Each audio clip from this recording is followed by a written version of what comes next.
Abra a palavra de Deus no livro de Números, no capítulo de número 21, onde leremos a partir do primeiro versículo.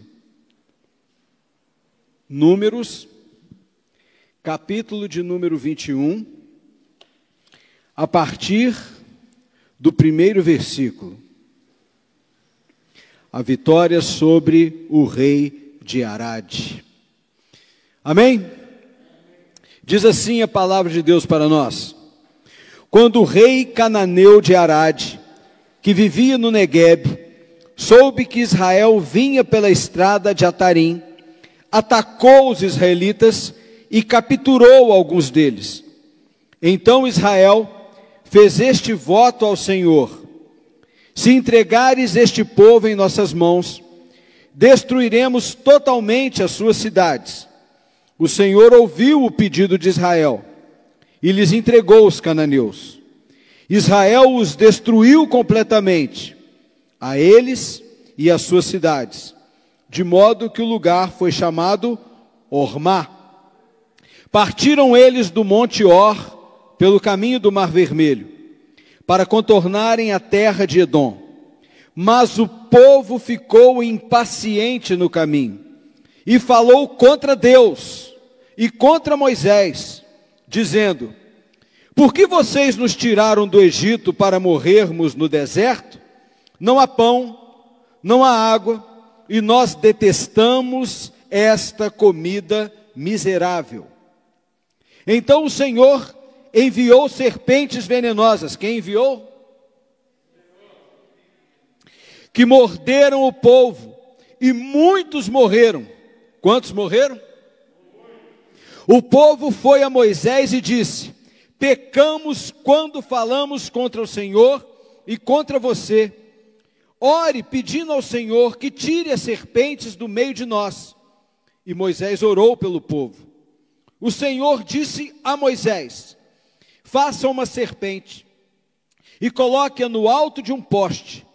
Quem for mordido e olhar para ela, viverá. Moisés fez então uma serpente de bronze e a colocou num poste. Quando alguém era mordido por uma serpente e olhava para a serpente de bronze, permanecia vivo. Sentado como vocês estão, feche os seus olhos, curve sua cabeça em reverência à presença do Espírito Santo do Senhor, deixe o seu coração bem aberto. Pai amado, Deus santo, Deus poderoso, ó profundidade da riqueza, tanto do conhecimento quanto da sabedoria. Estamos aqui, Pai, porque o Senhor nos trouxe. Estamos aqui, Pai, porque assim te aprouve. E nós te rendemos glória, Pai. Obrigado, Senhor. Fala conosco, Senhor. Nos ensina. Libera, Pai, o dom da palavra do conhecimento e fala conosco, Senhor. A honra é toda sua, a glória é toda sua, a obra é toda sua. Sê conosco, Pai. Sê com nossa igreja, Deus. Sê com o nosso pastor Fernando, Pai. Sê com toda a membresia. Abençoa-nos, Pai, poderosamente com a tua presença. Que tudo se cale e o teu Espírito fale conosco. Abra os nossos ouvidos espirituais. Precisamos ouvir a tua voz. Em nome de Jesus. E quem crê, diga amém. Dá um glória a Deus com alegria. Que coisa interessante essa passagem. O povo de Deus tinha sido retirado do Egito, estava sendo levado para Canaã, estava no meio do caminho, e disse que um rei cananeu ficou sabendo que o povo de Deus estava vindo pelo caminho. O rei cananeu, espiritualmente, inimigo de Deus, inimigo do povo de Deus, ficou sabendo que o povo de Deus vinha por onde? Pelo caminho. E foi até eles. E alguns se tornaram prisioneiros. E foram aprisionados aonde? no caminho. Alguém contou para o rei? Não. A palavra diz que o rei cananeu ficou sabendo que o povo de Deus vinha pelo caminho. O caminho na direção certa, o povo de Deus caminhava na direção certa. E o inimigo do povo de Deus ficou sabendo e foi até o caminho e aprisionou alguns. Contextualizando com a nossa vida, não é diferente espiritualmente.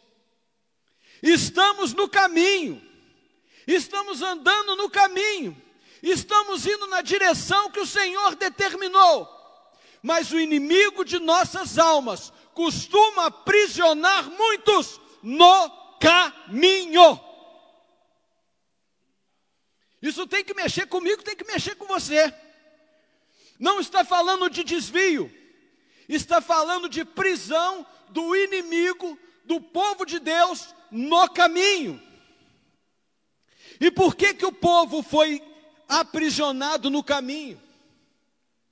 Porque faltou estratégia, faltou vigiar, faltou renunciar, faltou dar valor àquilo que Deus confiou.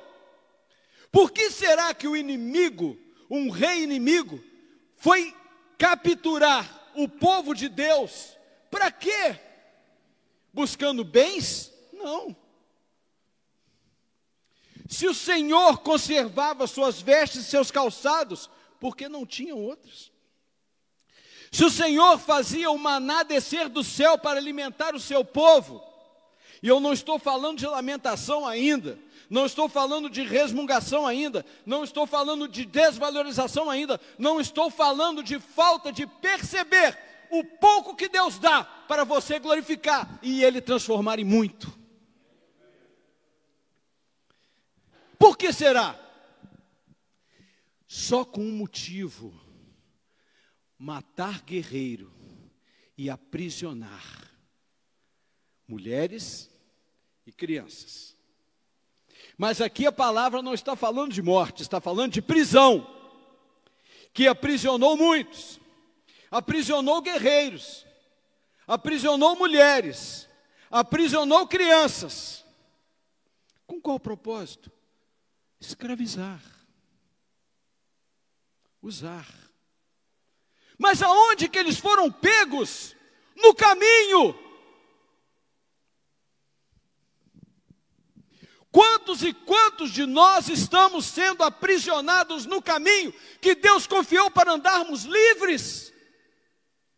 Quantos de nós estamos aprisionados por não gerar estratégia, por não renunciar, por não ser forte a determinadas tentações? Por quê? Porque o Senhor fala que antes de nós orarmos, nós precisamos vigiar. Quem não vigia não tem estratégia.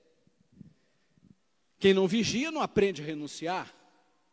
Quem não vigia diz: essa tentação é mais forte do que eu. E a palavra diz que nunca virá tentação sobre nós que nós não possamos suportar. E se permanecermos firmes em meio a ela, o Senhor dá o escape.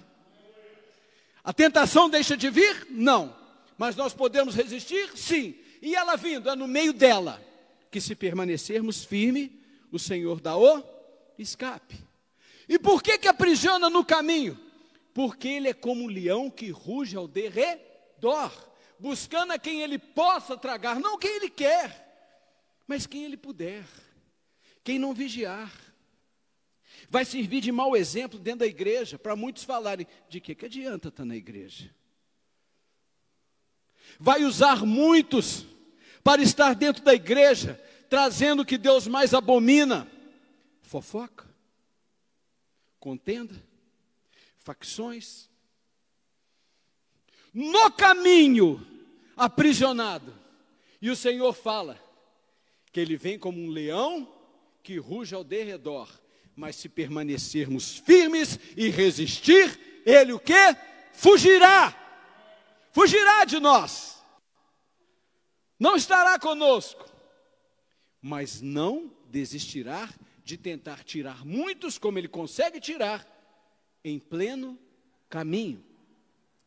Mas o interessante é que o povo de Deus, que tem conhecimento da palavra, que sabe que a carne é fraca e que o espírito está pronto, permanecendo em oração, mas vendo que algo está errado, que algo não evolui, está no caminho, mas não anda, está olhando para frente, mas não vê. Ele percebe que o socorro vem do Senhor, porque quem nos ensina o caminho é o Senhor, e clama a Deus. No meio, onde muitos foram aprisionados, houve um clamor, nós lemos aqui: se o Senhor for conosco, derrotaremos os cananeus e destruiremos as cidades. Está no caminho? Está enfraquecido? As coisas não vão bem? Não está entendendo? Vigiou? Está atento? Se ligou? Estratégia e clama, porque ao clamar diz a palavra que o Senhor ouviu. E ao ouvir, diz a palavra que o povo de Deus, no caminho, derrotou todos os inimigos, destruiu todas as cidades, e aquele lugar passou a chamar Onrá, que em hebraico significa lugar devastado, lugar condenado. Quando alguém quer te tirar do caminho, Deus condena ele. Quando alguém quer te tirar do caminho, Deus é contigo e devasta quem tem essa intenção. Sabe por quê? Porque não foi você que escolheu a Jesus, foi Jesus quem te escolheu. E Ele não abre mão daqueles que o Pai lhe dá. Mas nós temos que aprender a valorizar isso. Nós temos que entender que no caminho, o inimigo fica revoltado. É no caminho que desagrada. Então, uma coisa interessante, porque a gente vê em feriado praias cheias, cachoeiras cheias, estradas cheias, e a igreja vazia. Ué, então quer dizer que a Covid está na igreja? É a aglomeração da igreja que causa isso? Na igreja não pode vir. Aonde o Senhor ordena, congregai-vos. No caminho, estamos no caminho certo. Estamos ouvindo a palavra certa. Deus deu a vitória ao seu povo e libertou a todos e matou a todos aqueles que os perseguiam. E o que aconteceu? Faltou novamente vigiar, começou a resmungar, começou a lamentação.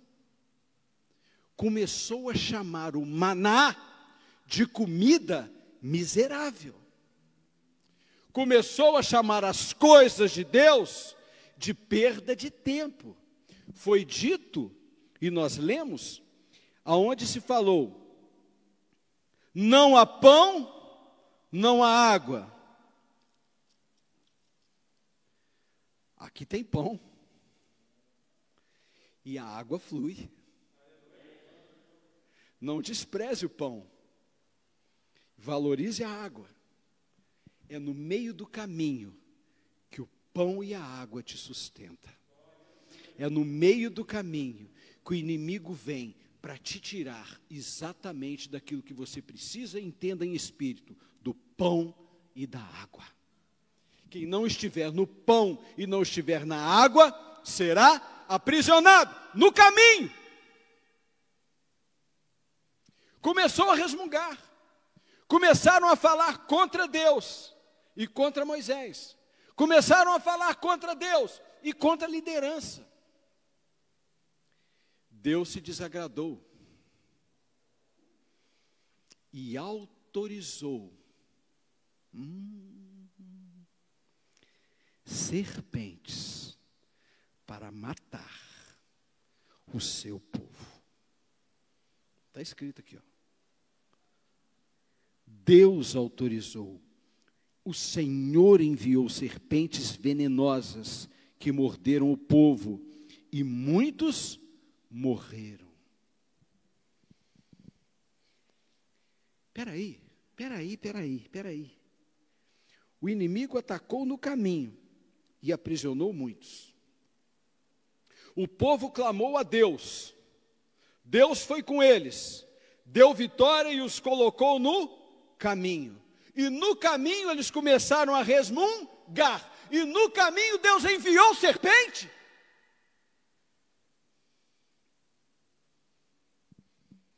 Presta atenção numa coisa. Deus o tempo todo nos forja. Porque quando Deus nos escolhe, Ele sabe quem nós somos. Agora, nós temos que nos aprontar através do pão e através da água. Porque Deus te conhece. E se Ele te chamou, Ele sabe que você é guerreiro, capaz de ficar de pé. E quem pode te derrotar é você mesmo, andando no caminho, se não estiver no pão, se não estiver na água.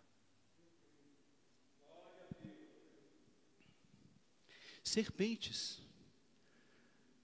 E eu não preciso fazer uma analogia, que a simbologia da Bíblia trata a serpente como quem? No caminho. E não entenda que essa palavra é uma palavra de exortação para falar que alguns estão errados. Não, isso é uma palavra para despertar, porque o Deus que deu vitória aqui, é o Deus que gera vitória aqui. O Deus que resgata no caminho aqui, é o Deus que resgata no caminho aqui. O pão e a água que foi oferecido lá, é o pão e a água que é oferecida aqui. Mas eles começaram a ser picados por serpentes. No caminho. No caminho. Ai. No caminho. E ouviu aqui? Deus enviou serpentes e muitos morreram. Não foram todos, não. Todo mundo no mesmo caminho. Serpente entrando no caminho e mordendo muitos, mas não morde todos, não. A serpente, ela vem no meio do caminho. Mas aquele que é o dono do caminho, pisa nela, na cabeça, com seu calcanhar poderoso. E o povo, então, voltou a reconhecer que estava afastado de Deus, no caminho. E pede a Moisés para orar. Pede ao líder para orar. Valorize o líder que Deus te confiou. Honre o líder que Deus te confiou. Entenda que no caminho você tem que seguir alguém. Não era Moisés que conduzia o povo, era Deus que conduzia Moisés. Não é o Senhor que nos conduz, não é o Senhor que conduz o pastor Fernando. Não é o pastor Fernando que nos conduz, é Deus que conduz o pastor Fernando. E o que Moisés fez? Se vira. Agora é com vocês. Quem mandou no vigiar? Ao mesmo tempo que diz que eles pediram para Moisés orar, diz a palavra que Moisés orou. E Deus o quê? Ouviu. Olha o caminho como é que está. Por culpa de quem? De Deus? Por culpa do caminho? Ou por culpa de quem está andando no caminho? Deus te levanta para ser forte. Vamos parar com esse negócio de ser crente gangorro, uma hora está em cima, outra hora está embaixo, uma hora está em cima, outra hora está embaixo. Vamos parar com esse negócio. Vamos aprender a criar estratégia, com pão e com água.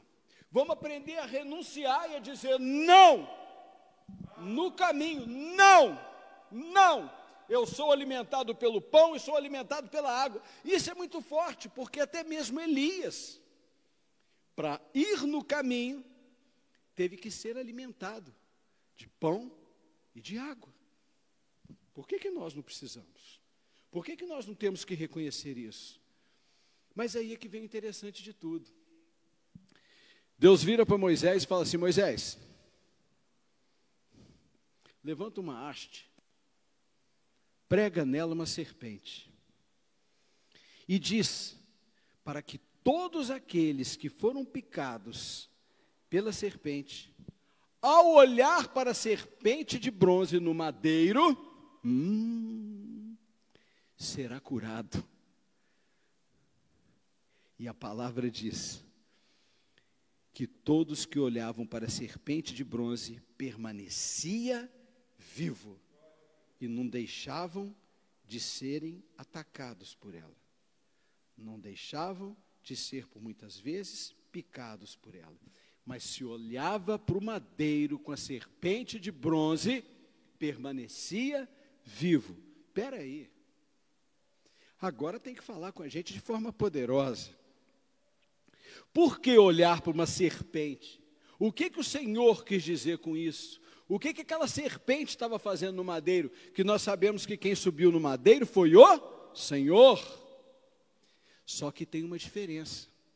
O Senhor subiu no madeiro para vencer a morte, derramar o seu sangue e descer e deixar lá o pecado, deixar lá o inferno, deixar lá a morte. Ele só subiu no madeiro para derrotar Satanás. Ele só subiu no madeiro para vencer os nossos pecados. Ele só subiu no madeiro para derrotar o inferno. Porque a vitória do nosso Deus trino também é trina. No deserto, ele foi tentado e derrotou o pecado. No Getsêmani, ele transpirou sangue e derrotou o inferno. E na cruz, ele derrotou a morte. E o seu sangue precioso nos purificou de todo o pecado.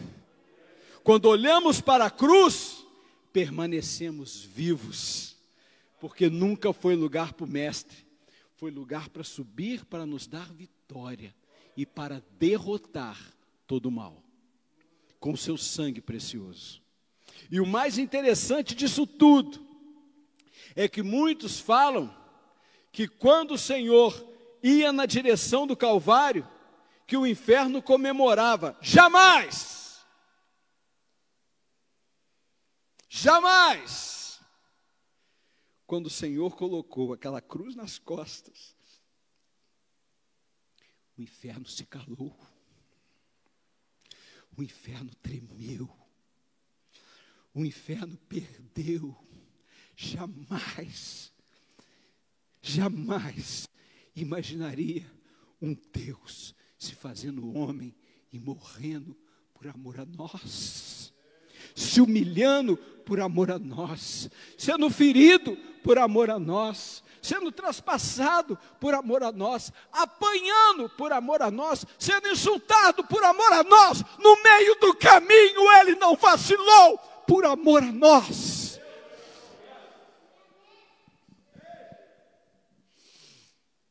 O inferno se calou, já decretou derrota, e ele subiu, derrotou a morte, ressuscitou, apareceu depois de 3 dias,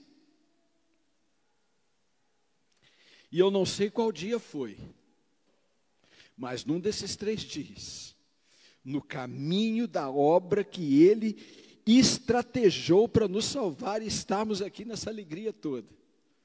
Num desses 3 dias, ele foi lá no inferno, porque o pecado ele já tinha derrotado Satanás. E diz a palavra que Satanás ainda se afastou, esperando um momento oportuno. Olha aí! Mas ele derrotou o pecado. E Satanás esperou o momento oportuno. E hora nenhuma ele deu brecha para isso. No Getsêmani, ele chegou num nível de estresse profundo, a ponto de transpirar sangue, hemadidrose, transpirou sangue e falou: Senhor, afasta de mim esse cálice. Ele não estava com medo de nada, ele só não queria a rejeição do Pai. Ele só não queria as costas do Pai para ele, mas ele falou: por amor a eles, eu bebo e bebo até o fim, e derrotou ali o inferno. Mas faltava a morte. A serpente na cruz mostra que o mal é temporário E o Senhor ressurreto mostra que o nosso Deus é eterno. Derramou o seu sangue, ressuscitou, permanece vivo aquele que mantém no caminho o olhar para a cruz. E eu quero terminar dizendo algo bacana. Alguém tem um molho de chaves aí? Que a minha não vai nem fazer barulho. Alguém tem um molho de chaves que pode me emprestar? Eu fico imaginando a entrada do Senhor no inferno. Você já parou para pensar nisso? Eu fico imaginando. Obrigado, querido. Na grandeza de Deus. Ele entra no inferno. Como é que estavam Satanás e seus demônios? Não duvide disso. Não duvide disso. Assim eles estavam no inferno. Assim, quando o Senhor foi buscar as chaves do inferno para deter, além da vida, também a morte, os demônios estavam todos de joelho, de frente ao seu poderio, à sua majestade, ao poder do seu sangue. Mas um barulho fazia lá. Nas mãos de Satanás, um barulho fazia, tremendo.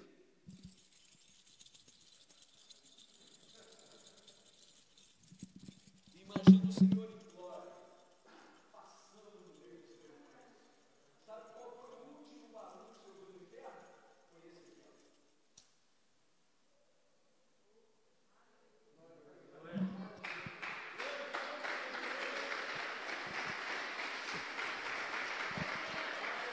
Aleluia! Foi o último barulho que se ouviu no inferno. Porque no nosso caminho, Ele vai na frente para nos dar vitória. Não tire os olhos da cruz. Não tire os olhos do sangue que está na cruz. Porque Ele subiu e venceu. Olha a vitória na cruz. E deixa Ele pisar na cabeça da serpente com o seu calcanhar poderoso. Há poder no sangue de Jesus. Fica de pé no seu lugar.